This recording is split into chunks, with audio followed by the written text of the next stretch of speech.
the screen. We'll get started. Rick Hummel, St. Louis Post-Dispatch, you have the floor. Shildt, before we get to Edmund's power and your great pitching and defensive plays, can you take us through the step-by-step with the hat issue and your ejection?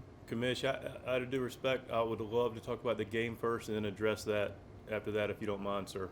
All right, let's talk about Edmund hitting 2 balls 866 feet today. Should that surprise people or not? It may, not us. He got pop. He's historically displayed it today a little more from the right side, but has it from both sides. And man, he put some really nice swings on the baseballs today, and clearly 2 big homers in a tight ball game. Great swings by Eddie. How do you find that Gant is able to pitch out of so much trouble? He's allowed a lot of base runners this year, but very few of them have scored. Yeah, he's a pitching equivalent of Frogger.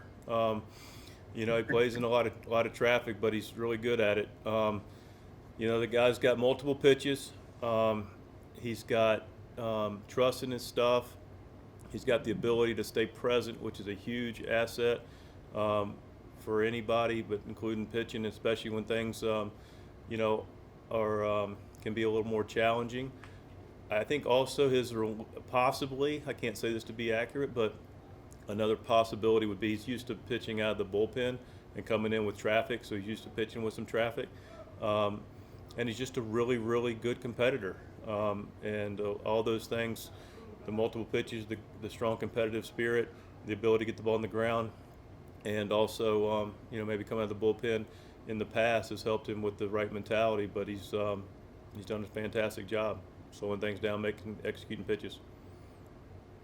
What does it show about Gallegos that he would get those 2 strikeouts after the whatever we want to call it took place? Yeah, we'll address that momentarily. Well, it just speaks to Gio. Gio's one chill dude. He's just he's got a great competitive spirit as well. He's got his pitches, but he's got a nice slow heartbeat, and he just goes out and execute pitches, and he's aggressive, but he does it in a very controlled fashion, and he was lights out today. Does it look like Sosa can hit a lot of different places in the lineup for you? Big 2-run single. I mean, goes up hitting 5th on a day we've got some guys out and some guys, getting a blow from the the game today, and he stepped up. And the thing is, similar to Yachty in the sense that he just don't take his at bat. He's just okay. Situation calls for. He chased the breaking ball out of the zone, and then I had a little different seat than I normally do to see it. And then you just see him. Okay, I'm gonna realize what I'm likely to get here. Not gonna drive too much now, and just put a good stroke on it. Nice little hard hit ball through the middle. Score 2 big insurance runs. Now, whenever you're ready, you discuss the. I'll let everybody else entertain what they would like for the game, and then I'll handle the other thing here in a moment. All right. Zach Silver, MLB.com. Thanks, Commish. Mike, when Rodon is kind of as locked in as he is, how, I guess, impressive, big, crucial, whatever word you want to use, is for Tommy to kind of pounce on the one mistake that he's able to make and to kind of get you guys that lead? That's what close games are about, and we play a fair share of them, and it's about, for us, about staying present, staying ready. Whatever that moment might be, whether it's a pitch that you can get to handle, whether it's a ball in the dirt that you read, whether it's cutting a play off and holding a guy to a single and then a double play ball, whether it's taking a bag, you don't know what that moment's going to be. So we just our guys do a great job of staying present and taking advantage of opportunities when they present themselves. To your point, Rodon didn't give us many opportunities, but Tommy pounced on the one that he did. What have you made of Rodon this season? Obviously, he's had a winding career and he's kind of putting up these numbers, has a no-hitter already. What, getting to see him up close, do you think has kind of made him as successful as he's been? Well, he's got a plus arm. He's got a big fastball with some life to it, and he's got a really late, dirty slider. He's got stuff for you. He's got a big arm. It's the reason he went, third in the country. That's a club that, give them credit. They had a lot of high picks, and their scouting and development department did a nice job with, landing some good players and developing them. So he's clearly got good stuff, big arm. Katie Wu, The Athletic. I think it was a very uncharacteristic series for your club, specifically defensively. I believe there were 7 errors over 3 games and a lot more defensive miscues that weren't necessarily errors, but plays that you could argue should have been made. So that being said, how big was Williams' play to nab the runner at home and just to come away with the win and kind of right the ship after some things have been struggling? Well, the guys prove they're human some days, right? And I was talking to Claves on Camo X earlier before the game about, some uncharacteristic defense. And he said, "What do you make of it?" I said, "The guys walk upright and and have human DNA." I mean, that's just how it works. And that way, maybe you don't appreciate enough when they make all these wonderful plays and they prove they're human some days. But Willie has a huge play. We're in a jam early on, bases loaded. Comes in, makes a nice, strong, accurate throw. Kids with a really nice tag, and that was a huge play and big throw by Willie. Really contributed, quite a bit to the end result of this game on that play. Skipper, the floor is yours. All right, everybody good with the game? So, thanks, Commish, for letting me do the game first. Well, a couple thoughts, and I'm sure you're going to have some questions because I've got my fair share of thoughts. First of all, here's what factually happened. Gio comes in the game. I wasn't aware at the moment. I just caught the end of it. Now I'm more privy to how it unfolded. My initial reaction was Joe comes over, walks over to Gio. I don't know what it's really in regard to. It's uncharacteristic.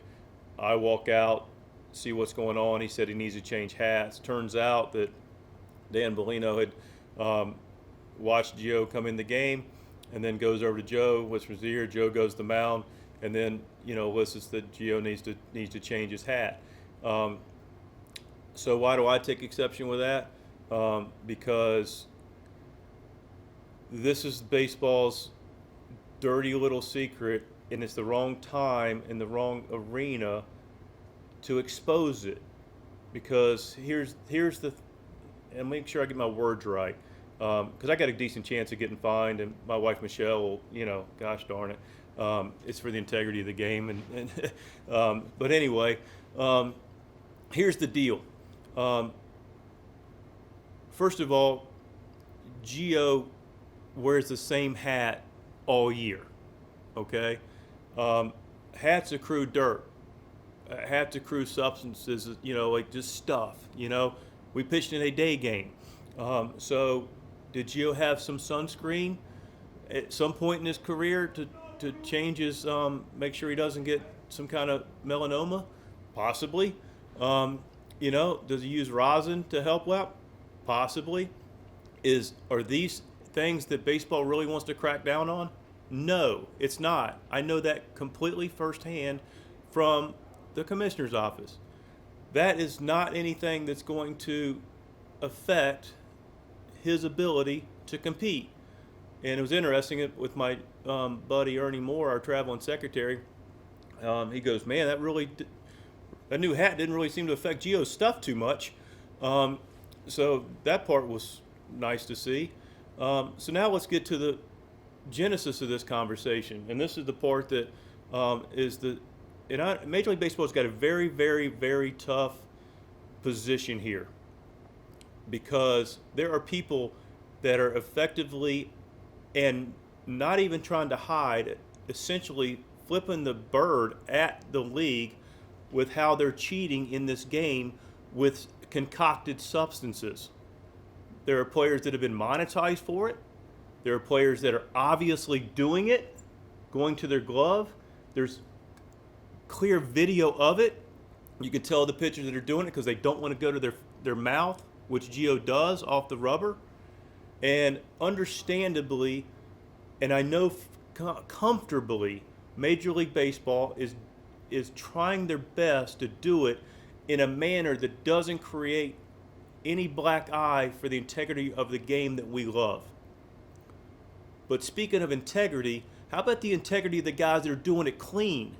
How about the guys that are pitching their tails off in Major League Baseball and doing it clean, that have an unfair competitive advantage for the guys that are clearly loading up with concoctions that they actually advertise, don't do anything to hide, even in plain view, That's the guys I'm speaking for. I'm speaking up for the hitters that have a living to make facing stuff that's already really, really good. And you can see, based on spin rates, how guys' careers are jumping off the charts. And then you can do cause and effect. Now, I don't want to be, look, is our house 100% clean? I certainly hope so. Am I creating more of an opportunity? Because I just spoke to our pitchers. Am I creating more of awareness to our group? Potentially. But let's go check the guys that are sitting there going their glove every day with filthy stuff coming out, not some guy before he's even stepped on the mound with a spot on his hat. That's how you want to start policing this? And unfortunately, that's how this is going to start. Now, maybe this is the crescendo for things to come. But can I tell you 100% that all our guys are 100% clean with nothing, other than some sunscreen and some rosin, which the hitters don't mind, by the way, because they want the grip, which is why we don't want the guys getting, hit in various spots with big arms. Hitters don't mind the grip. They don't want the stuff that's making the ball do wiffle ball stuff. And that's the issue at hand here. So you want to police some sunscreen and rosin? Go ahead. Get every single person in this league. Hit by pitches will just continue to go up. Balls will get away. But why don't you start with the guys that are cheating with some stuff that are really impacting the game and impacting how people play this game? And that's the integrity of the game I'll speak up for. Popular, I really don't care. It's accurate. All right, we'll start taking questions. Rick Hummel, St. Louis Post-Dispatch, do you have a question? Yeah, when you took your hat off, what got you kicked out? Did you offer your hat when you took your hat off? Is that what did it? I think I said some inappropriate language that did that. I was gonna give my hat to Gio, but I didn't get that far. Okay, you were done before that. Yeah, and then I got sidetracked. But I was gonna switch hats with him, but I didn't get that far. What did Joe say to you? Look, Joe, and understand this, Joe. Do I agree with the timing of it? Do I agree that it looked like something that didn't taste real good or feel real good or felt like a setup, to be honest with you? And again, it just came out of nowhere. To a guy that does go to his fingers that's been filthy and was filthy after it. Check his spin rates on his stuff, 6-pitch, 8th. Maybe not enough data. But do I blame him for upholding something that they have a responsibility to do? I don't blame him at all. Now let's do it around the whole league when guys are going their gloves. Now let's really do it. That's what I'm saying. It wasn't the right time, in my opinion, for that to happen. But now you've opened it up. So let's go. Let's get in some people. We got these guys going around locker rooms. Really? What are they doing? We're in the end of May. You want to talk about sample size, collecting data, collecting video? Well, let's see it. Katie Wu, The Athletic. Mike, what did Gio have to say about all this? I can't imagine it was particularly easy for him to deal with either. Gio's chill, man. Gio's like, I just like that hat. I like the hat. About all he had to say. Like, Gio pitch whatever hat you wanted to pitch in. To add to kind of just the absurdity of this is that it didn't affect his pitching at all in any way. That's Gio. That's why he's able to pitch. We noticed that in a long time. He's got a slow heartbeat. He doesn't make situations. When relievers come up, you pitch him in, ease him in, see how they're going to react to the stimulation. And then we realized the stuff was really good. And then we started getting higher leverage situations. We talked about relievers the other day. And then we started getting higher leverage situations. And then you realize, regardless of situation, he's just gonna pitch. And his stuff's the stuff. And he looks to execute. And his stuff's really, really good. It's a wonderful trait. Cabby's gotten to that point. You've seen Alex evolve to that point. Fantastic traits, not making situations bigger than they are. Things get a little out of whack. Okay. Let me just wait till the guy gets in the box and I'll make my pitches.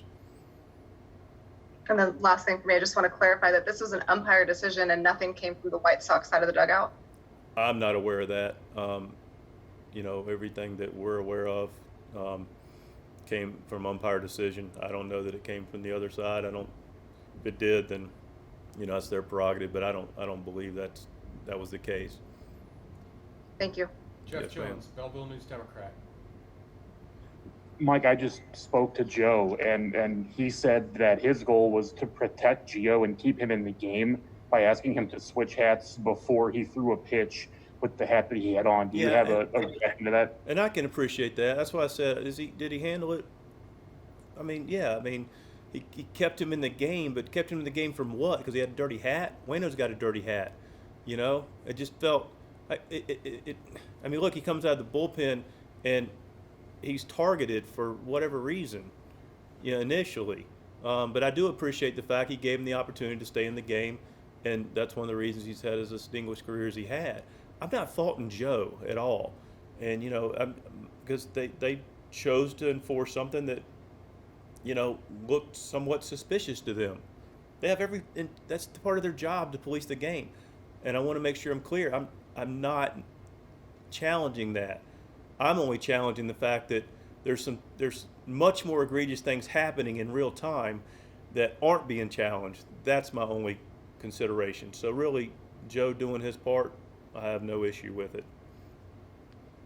Mike, was this topic at all part of the conversation you had with the commissioner yesterday when he was in the ballpark?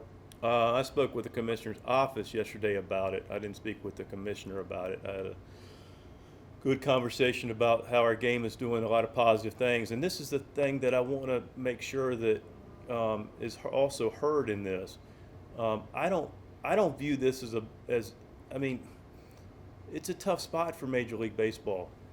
You know, they don't want any other. I don't either for the game that I love. All right, baseball just wants a fair game. You know, it's a tough situation. There's a lot of different things in play here. And so I do believe, in all honesty, Major League Baseball is doing as much as they can and trying to uphold both the integrity of the game and then also make sure they're doing it without having it be so public. All right. But the fact of the matter is, you know, there's players that continue to do it and are ignoring strong warnings. And so I don't want this to be a public black eye for Major League Baseball, but I actually think if it cleans up, people appreciate the integrity of the side of it. People know that there's just people in industries that are always looking for an edge. We look for an edge every single day, and don't get me wrong, and it's a healthy thing to do, but there's a line. Could this perhaps be a reason for you to initiate some of these reviews from your dugout? Would that be a consideration if this is the standard?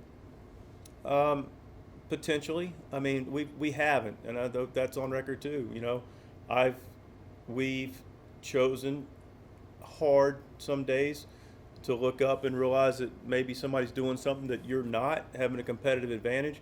But and that's part of the frustration of this conversation is have had games where you go, that didn't seem like a fair deal, and you get some frustrated people that go, man, where's the integrity of this? And I have responsibility to our clubhouse ultimately, but also have responsibility to make sure we're running a clean ship too. And I can tell you we're running as clean as possible. And are we, like I said, the rise in sunscreen, does that happen? I'm sure it does. It happens everywhere. But I'm talking about we're not pushing the other stuff. And I think you get my points. Thank you. Andrew Seligman, Chicago Associated Press. Yeah, hi, Mike. In light of this, will you now be telling your pitchers, hey, be careful about, you know, the bill of your cap, make sure it's clean, make sure there's nothing on there? I mean, yeah, I mean, you know, the DeWitts will have to, you know, they're great. They can support us completely. They'll just have to get us more hats. Thanks. Yes, Any sir. last questions for the manager? All right, thank you, Skipper. We'll see you.